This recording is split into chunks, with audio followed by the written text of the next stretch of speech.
Hello l'équipe, j'espère que vous allez bien. Ça fait un petit moment que je vous ai pas parlé de la 106 Enfant Terrible et en plus de ça, j'ai reçu beaucoup de messages me disant « Mais qu'est-ce que tu fous mec, on veut des news !» Et bien comme vous le voyez, ça va plutôt bien. La porte est toujours enfoncée, 230 000 km au compteur et rien à signaler. Enfin si, j'ai des accomoteurs en phase d'accélération et décélération alors que mon cylindre bloc anti-couple en Feby Bilstein est neuf, il a même pas 6 mois, mais il s'avère que d'origine c'est une grosse bouse. Ça pousse. La solution, je l'ai dans la main, cylindre bloc Powerflex violet. Alors je l'ai acheté d'occasion, 25 € livré. Il est noir de couleur, mais c'est bien un gamme violet. Aujourd'hui, on va monter ça, on va essayer, on va voir si ça solutionne mon problème. Mais franchement, je pense. Vous êtes chaud? Moi, je le suis. On y va, c'est parti.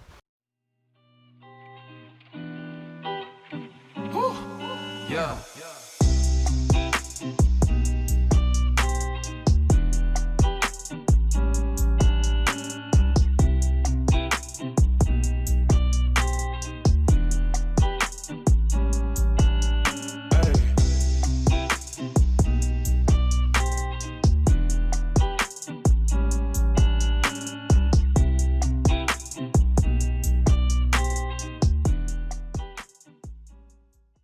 Pour extraire le vieux cylindre en bloc, plusieurs solutions. Moi, j'ai pris une bague qui fait pile le diamètre intérieur du support et qui me permet donc avec un marteau en tapant dessus d'extraire le vieux cylindre en bloc. Sinon, vous avez d'autres solutions comme brûler le caoutchouc, donc le chauffer et le brûler pour qu'il se dégage facilement, ou alors avec un tournevis plat, vous tapez ou une scie à métaux, couper la bague extérieure du cylindre en bloc pour que ça soit plus facile à enlever. Enfin là, il y a plusieurs solutions, après c'est à vous de voir, puis savoir quel outillage vous avez sous la main.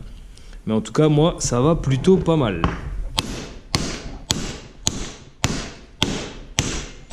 Pourquoi tant de violence? Voilà, donc en gros, c'est foutu comme ça. Je vais continuer à taper et puis j'aurai mon support. Concernant le cylindre bloc Powerflex, je voulais redémonter pour vous montrer. Donc en fait, vous allez recevoir deux pièces comme celle-ci. Donc elles sont identiques.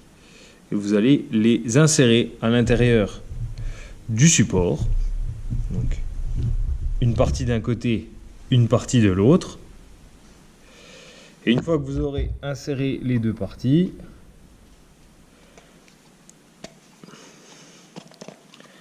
comme ceci, en gros, vous venez mettre l'axe qu'il y a ici au centre, tout simplement. C'est super simple. Voilà. Si je peux me permettre un petit conseil par rapport à la bague intérieure, celle-ci, évitez de taper avec un marteau ou autre chose. Ça va venir mater en fait, si vous voulez, le bord, et après on va plus pouvoir mettre la vis à l'intérieur. Et j'ai reçu la pièce comme ça. C'est un peu dommage. Celui qui a monté ce Powerflex n'a pas réfléchi. C'est dommage parce que c'est assez juste en termes de diamètre à l'intérieur. Hein. Et si on commence à mater le bord, eh ben on peut plus mettre la vis.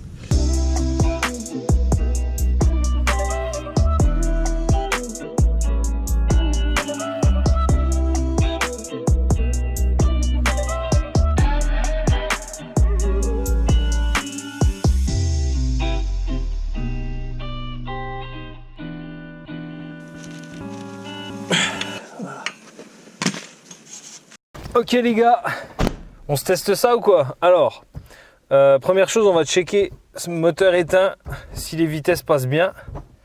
Et là, ça a l'air d'aller. Bon, la marche arrière, c'est toujours problématique de toute façon là-dessus. Voilà. On va commencer à démarrer, tranquille. Et là, normalement, si ça fait comme la Clio 3 RS, on va avoir des vibrations dans le volant. C'est à peu près sûr. Oh là là, je sens le moteur dans mes pieds, les gars.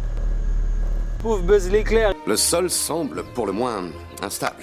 Il est en sueur, là, carrément. Allez, on va essayer. C'est parti. Ok les gars, je vous fais un petit retour en dynamique. Du coup, ouais, beaucoup de vibrations, c'est assez impressionnant quand même, surtout dans les pieds, puisque l'ancrage de l'anticouple est presque fixé vers le plancher en fait. Hein, En fait, il est dans le tunnel de l'échappement, mais niveau au début du plancher vers l'avant.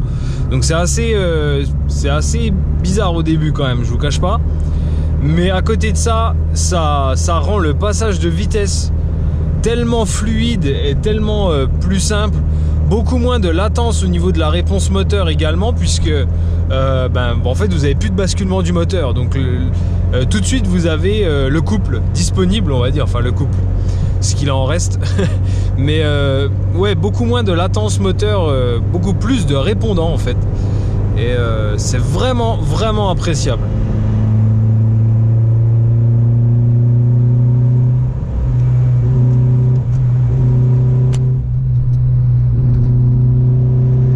Voilà les amis, j'espère que cette vidéo en tout cas vous a plu et vous aidera si vous rencontrez ce genre de soucis. Voilà, et n'hésitez pas, je crois que le cyle en bloc vaut 43 € en neuf. Bon là je l'ai trouvé d'occasion, ça valait le coup je pense, mais sinon même en neuf on n'est pas dans des 150 € quoi.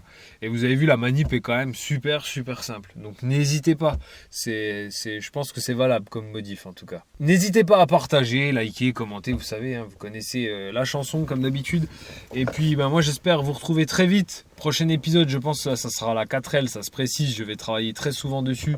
Le châssis est presque fini, donc là, vous avez pu peut-être le voir d'ailleurs, il y a énormément de bordel. La 106 est en mode utilitaire parce que je transporte le poste à souder, les perceuses, les disqueuses. Donc en ce moment, je suis vachement là-dessus, en plus d'un nouveau job. Mais ouais, prochain épisode, la 4L, et là ça va être vraiment du très lourd, donc soyez au rendez-vous. Et puis pour la 106, je pense que le changement de la porte côté passager, il va falloir que ça se précise aussi, parce que je commence vraiment à en avoir marre de ces énormes bosses sur la porte. Donc en tout cas, je vous fais des bisous, portez-vous bien et je vous dis à très vite. Ciao.